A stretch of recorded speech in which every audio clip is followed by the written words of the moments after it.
from the Obama administration for the work that we're doing to train this generation of workers for the technology-related jobs that exist today. And when I say tech-related jobs, I don't mean necessarily sitting in some dark room writing code. That may be a part of it. But it also may be working at Radiology and Associates, where you equip an employee with the skill to work the imaging machine that takes a good picture that the radiologist then interprets. And guess what? You don't need a bachelor's degree or a master's degree or an engineering background for that. You do need a credential.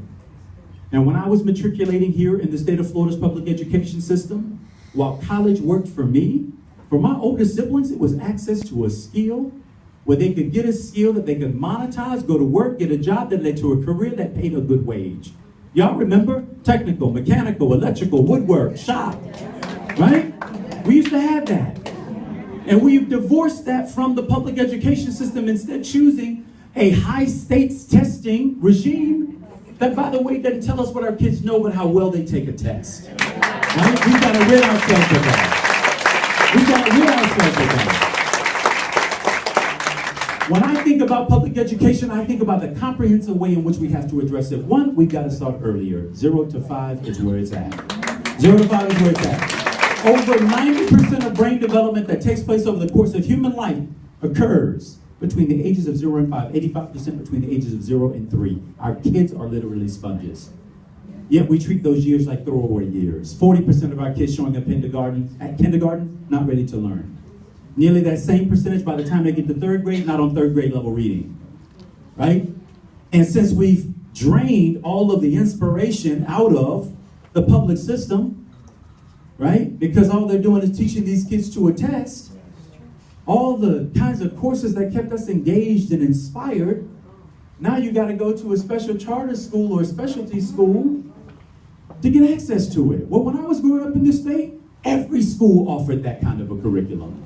Every one of our kids were able to have their imaginations pricked based off the kind of curriculum we put together in the public school system. Well, under a Gillum administration, we're going to unleash teachers to do the job that they applied to do, teach. To teach. And hopefully inspire our kids to learn. Now, we got a teaching shortage in this state, which is why I proposed the $50,000 starting salary for teachers. I didn't just propose it, though. We didn't just propose it, however. We also proposed a way to pay for it, right? Because too often we throw these ideas out there and then don't offer any way to make it happen. And people are tired of it. That's why they don't want to come out and vote. That's why they don't believe us when we go and we ask for their votes. And we talk to them about our plans because we're not serious. Well, I'm serious about this because I believe it is an existential threat to the state of Florida and to the state of Florida's future, to our economy, to our criminal justice system, to building the kind of state that our kids, the ones who are upwardly mobile, to choose to work in the state of Florida rather than being on the first thing flying out of here. Because we don't offer jobs that retain them here, right? We got to build that kind of an economy.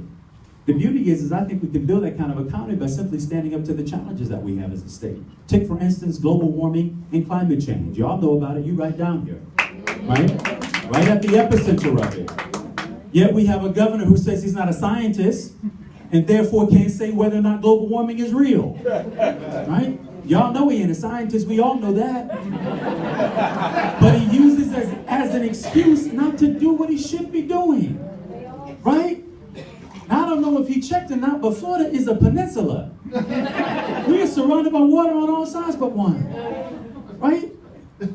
So we've got to lean into this problem in a real intentional way. Florida should be leading on this issue. We should be teaching the rest of the 49 how to deal with, how to build a more resilient state. Raising ground levels, moving water away from people and property, becoming real stewards of our environment so that we don't let major agriculture and out of control growth cause us to have algae blooms of guacamole content flowing out of the east and the west side of the state, right? So that we're able to build the kind of future energy source that is of a renewable nature. We're the sunshine state. Let's make it mean something. Let's make it mean something to be a sunshine state.